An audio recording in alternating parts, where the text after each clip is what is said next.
दोस्तों, अगर आप पेटीएम एजेंट बनकर पेटीएम ई केवाईसी के लिए पेटीएम केवाईसी पॉइंट लेना चाहते हैं एवं पेटीएम की एईपीएस मनी ट्रांसफ़र जैसी सर्विस लेना चाहते हैं तो इस वीडियो को अंत तक ज़रूर देखें, जिसमें हम पेटीएम एजेंट के पीसी एवं मोबाइल डैशबोर्ड का इंटरफेस देखेंगे। साथ ही देखेंगे कि आप पेटीएम ई केवाईसी पॉइंट कैसे ले सकते हैं। तो चलिए स्टार्ट करते हैं इस वीडियो को। चैनल पर नए हैं तो सब्सक्राइब जरूर कर लीजिएगा ताकि हमारे अपकमिंग वीडियो का अपडेट आपको आसानी से मिल सके।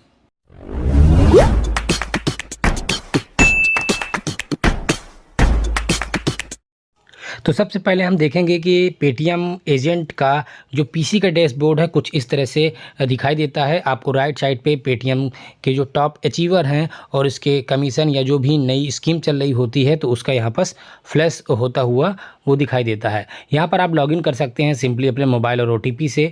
लॉगिन वाई पेटीएम यानी कि आपका जो पेटीएम का मोबाइल नंबर और पासवर्ड है उसके द्वारा भी आप लॉगिन कर सकते हैं, या सिंपली यहाँ पर क्यूआर कोड दिया जाता है तो आप अपने मोबाइल के पेटीएम ऐप के द्वारा भी इसे स्कैन करके इस पीसी के डैशबोर्ड को लॉगिन कर सकते हैं। उसके बाद आपका जो पास कोड होता है जो आप क्रिएट करते हैं फर्स्ट टाइम तो उसे डालकर लॉगिन कर सकते हैं। तो कुछ इस तरह से इसका जो पीसी का डैशबोर्ड दिखाई देता है। यहाँ पर मनी ट्रांसफ़र की फैसिलिटी सबसे पहले आपको दिखाई देती है, जिसमें आप अपने बेनिफिशियरी को ऐड करके और मनी ट्रांसफ़र कर सकते हैं। काफ़ी फास्ट सर्विस है इसमें, चाहे एपीएस की बात किया जाए या मनी ट्रांसफ़र की बात किया जाए। तो कुछ इस तरह से आप बैंक को चूज़ करके और उसका अकाउंट नंबर बेनिफिशियरी का ऐड करके और मनी ट्रांसफ़र कर सकते हैं। एपीएस के सर्विस में आप देख सकते हैं यहाँ पर कि 3 प्रकार के जो लिंक है दी जाती है, जैसे कि बैलेंस इंक्वायरी, कैश विड्रॉवल और मिनी स्टेटमेंट। तो यहाँ पर हम देखते हैं कि किस प्रकार से हम इसका ट्रांजैक्शन कर सकते हैं। काफ़ी सीमलेस और फास्ट ट्रांजैक्शन होता है इस पोर्टल के माध्यम से। बैलेंस इंक्वायरी के लिए यहाँ हमें सबसे पहले जो कस्टमर है उसका मोबाइल नंबर इंटर करना होता है ताकि उसके मोबाइल पे भी उस ट्रांजैक्शन का मैसेज चला जाए। उसके बाद हमें उस बैंक को सेलेक्ट करना होता है, देन आधार नंबर और कुछ इस तरह से ये डिक्लेरेशन पे क्लिक करके और एक्टिवेट सेंसर पे क्लिक करेंगे तो हमारी जो बायोमेट्रिक फिंगर की लाइट है वो जल जाती है। हम फिंगर को कैप्चर करके ट्रांजैक्शन कर सकते हैं। यहाँ पर हमने मार्फो और मंत्रा डिवाइस को टेस्ट किया है, इस दोनों पर ये काफ़ी अच्छा वर्क करती है। इसके अलावा माई ऑर्डर में आपने जो भी ट्रांजैक्शन किया है यहाँ पर, चाहे वो बैलेंस इंक्वायरी हो या मिनी स्टेटमेंट हो या कैश विड्रॉवल, यहाँ पर आप देख सकते हैं। यहाँ पर जब आप पासबुक में जाते हैं तो आपको सारा लेजर, चाहे वो कैश डिपॉजिट हो, कैश विड्रॉवल हो, कमीशन रिसीव्ड हो या फिर आपके मनी ट्रांसफ़र का पूरा स्टेटमेंट आपका पे आउट हो, तो आप यहाँ पर देख सकते हैं। कमीशन में आप एक निश्चित ड्यूरेशन में जो भी कमीशन आप पाते हैं तो वो आप देख सकते हैं। हेल्प एंड सपोर्ट में आपको यहाँ पर ईमेल आईडी और मोबाइल नंबर दिया जाता है। मोबाइल डैशबोर्ड में कुछ आपको एक्स्ट्रा फीचर मिल जाते हैं, जैसे कि आप यहाँ पर देख सकते हैं कि ये मोबाइल का डैशबोर्ड है। यहाँ पर आप फर्स्ट ऑप्शन में KYC and saving account open कर सकते हैं। फास्टैग वाले लिंक पे क्लिक करके आप फास्टैग को इशू कर सकते हैं और एक्टिवेशन देख सकते हैं।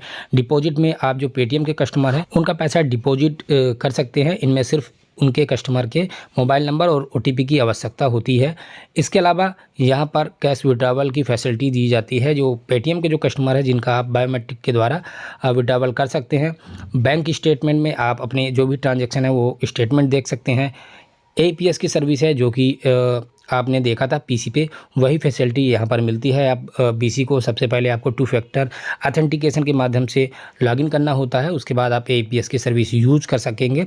डायरेक्ट बेनिफिशियरी ट्रांसफ़र में आप किसी भी अगर अदर बैंक में आपका डीबीटी है तो आप पेटीएम में यहाँ पर कुछ इस तरह से इस फीचर को यूज करके डीबीटी को कर पाएंगे। इसके अलावा अगर आप पेटीएम से जो डीबीटी है डीलिंग करना चाहते हैं तो उसका भी फीचर इस मोबाइल ऐप पे मिल जाता है। सीधी सी बात है, आपको पीसी से ज़्यादा मोबाइल पे इसके फीचर मिलते हैं। अगर आपको ये सर्विस लेना है तो आपको paytmbank.com पे जाना है, नीचे की ओर स्क्रॉल करना है। यहाँ पर आप देखेंगे नीचे आपको registered as a KYC point, इस लिंक पे क्लिक करना है। जैसे ही आप इस पर क्लिक करते हैं तो आपको एक रजिस्ट्रेशन फॉर्म ओपन हो जाता है। यहाँ पर आपको मोबाइल नंबर, अपना फुल नेम, बिजनेस एड्रेस, अपना एरिया पिन कोड, अपने स्टेट को चूज़ करना है। केवाईसी पॉइंट के लिए आपके पास फिक्स आउटलेट होना चाहिए। अगर आपके पास यस है तो ही ये फॉर्म आगे बढ़ेगा।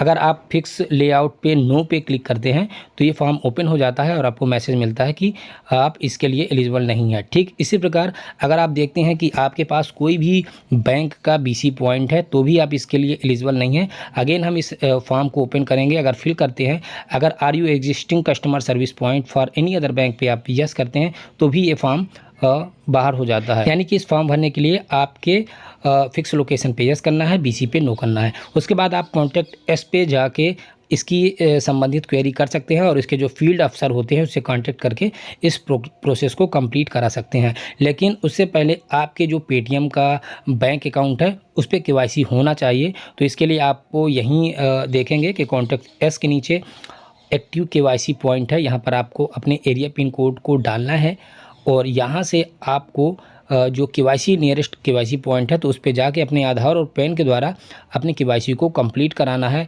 और इनसे जो फील्ड एजेंट होते हैं, इनके फील्ड अफसर होते हैं, उनसे संपर्क करके अपने केवाईसी पॉइंट की ऑनबोर्डिंग आप करा सकते हैं।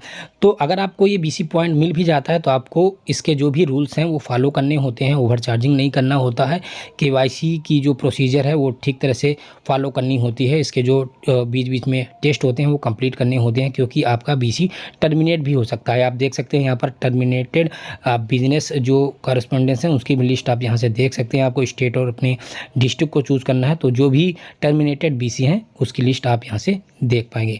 तो इस तरह से आप आसानी से इसके पेटीएम के जो ई-केवाईसी पॉइंट है उसके लिए अप्लाई कर सकते हैं। तो दोस्तों आशा करता हूँ ये वीडियो आपको पसंद आया होगा। वीडियो को लाइक, चैनल को सब्सक्राइब और अपने दोस्तों के बीच शेयर करना मत भूलें। हम फिर मिलते हैं किसी नए टॉपिक के साथ। आपका दिन शुभ रहे। धन्यवाद।